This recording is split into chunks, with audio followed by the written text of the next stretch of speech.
Hey y'all, it's Nancy, the Handy Scandy. Thanks for joining me on the Whimsy Stamps channel today.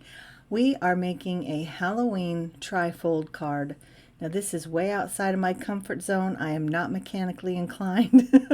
And this may not seem like it's very mechanical, but for this brain, yeah, it was a struggle. But that's not where I intended to go when I started out, but I followed my process. So again, real life, right? So you can see that I start out by prepping my paper. I'm using my anti-static bag, and then I'm using that big surface sweep brush, which I used to think, why would anybody want that? But it's an amazing brush. Side note. So I wiped off all the excess. Of course, I used my Versamark sticky ink to ink up my image, and it's this beautiful window stamp from Whimsy, of course. And then I'm heat embossing it with embossing powder from my stash. I believe it was espresso beans or coffee beans, something like that, from Brutus Monroe. And I actually hit that twice when I was stamping, just because my Versamark pads are dirty and they're old, and I just wanted to make sure that I had really good coverage. So I actually stamp a couple different background stamps, and I do them all multiple times. So you can see that I am employing my fussy cutting skills because I cut out each window pane. There are no dies for this to my knowledge. And, I didn't play. I don't know if there are other square dies that may have worked, but this was my process. So it is what it is. Now you saw in the beginning I had some really small scissors, and I did kind of a rough cut of each pane. And then I came in with these more precise scissors and just doing a much neater cut, being a little more, well, precise, and just trying to make sure that I have a nice, neat cut. And again, I'm not a perfectionist, but I wanted it to look neat.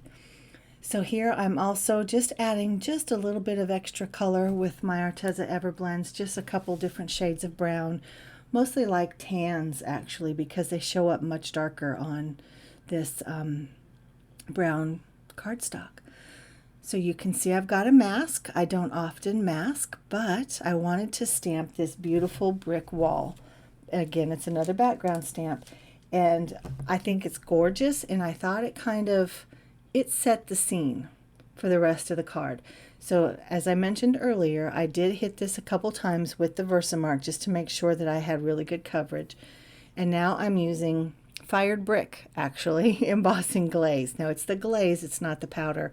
I really like the glazes. I like the translucency, so it adds color and it kind of enhances whatever color it's stamped or it's poured over, if that makes sense. I really like the glazes. So there is the start of my scene. And now I'm trying to figure out, what do I want in the background? I went all through these papers. So we have the Nevermore 6x6 pattern paper, and I love the artistry in this pattern paper. But as I was kind of auditioning the paper to see exactly what part I wanted to show through my window, that's when my brain realized this was going to be more complicated than I thought it was going to be. I don't know if you could tell my thought process in figuring things out there. But I decided ultimately that I was just going to create a hinge. So that's exactly what I've done. I've scored at about 1/8 of an inch. And then I used my bone folder just to finish, kind of burnish that down. And then scored again, not quite at 5.5. But I do end up trimming it down in different places, and we'll see that as we go. So here I'm auditioning this beautiful background stamp again. This one is called Tree Silhouette.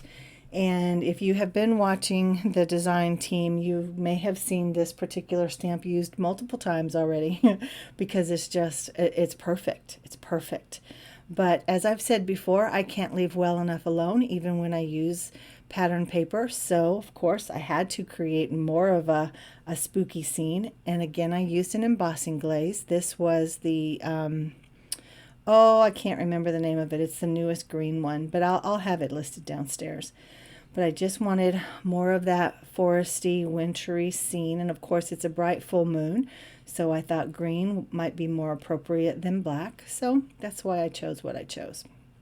And now I am adding my window and wall scene to the hinge. So I just have some really, really strong, it's like a score tape. It's that double-sided adhesive tape. It's not a wet a wet tape. It's not a wet adhesive, it's a tape. And so you can see that I left a little bit too much white up at the top. I had trouble lining it up, but I got it on there, and I have my foresty scene in the back. And now I have this sweet girl. A lot of people might not think she's sweet, but I think she's sweet. This stamp is called Happiest of Haunts, and it has the sentiment that says Happiest of Haunts to you and yours. And it is one whole scene, so it has essentially like she's looking out a window, and it has the girl, and it has the crow and the cat and the spider web up in the corner and the spider. But I cut it all apart, and I brought in my spiders and my spider webs from This Calls for Confetti, the Victorian Gothic Halloween mix. So I just pulled out the bits and pieces that I needed and just created my scene, because I needed my characters to be in different places. So that's why I decided to cut them out. Now I did color them up with my Arteza Everblend Ultras off screen. And as you can see, I have her sticking out, or you could see in a previous scene, I had her sticking out the window. I didn't want her inside, like I wanted her leaning out. So that's kind of the story there. Now here I am using the Build a Graveyard set, and I just wanted to add more to this kind of foresty, outdoor, night, woodsy scene. I don't know. So just have a couple tombstones. I didn't add anything to them. They are just silhouettes. I did add the little skulls, and I used a glitter cardstock, and I did 2 of the gates, and I used a glitter cardstock with them as well. And 2 bats as well. I have 2 bats here, and I'll use 2 more bats on the very inside. And the ghosts I cut out of vellum, and they are from the Boo die set. So I have used a lot of different stamps and products in this particular video on this card. Now here you can see I'm using that woodsy background scene again. It's the tree silhouette, and I did actually 3 generations of stamping, or 2 generations before I actually stamped inside the card. So you can see that I have it all open, and that is the inside of my card. It's very faint. In person, it's not as faint as it looks on screen. But I did the first generation, and then I did the second generation, and then this just gives me a little bit of a hint, excuse me, a hint of a background.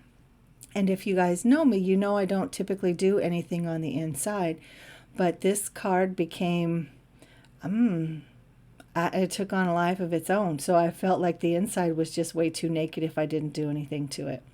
So again, stamp that background stamp. You can see where I put the other bats on there. And then the Halloween greetings, that sentiment is from the Grim Reaper stamp set. You can see that I did some little ink blending along the inside. I did not do it anywhere else. But also you can see there that I put some acetate on the window. I didn't put it on where she is because she's leaning out the window, so that window is open.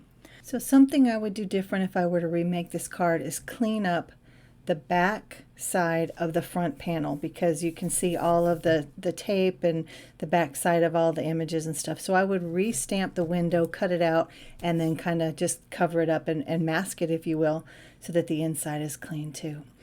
So guys, I thank you for spending some time with me. I always appreciate you spending time with me. I look forward to talking to you downstairs in the comments section.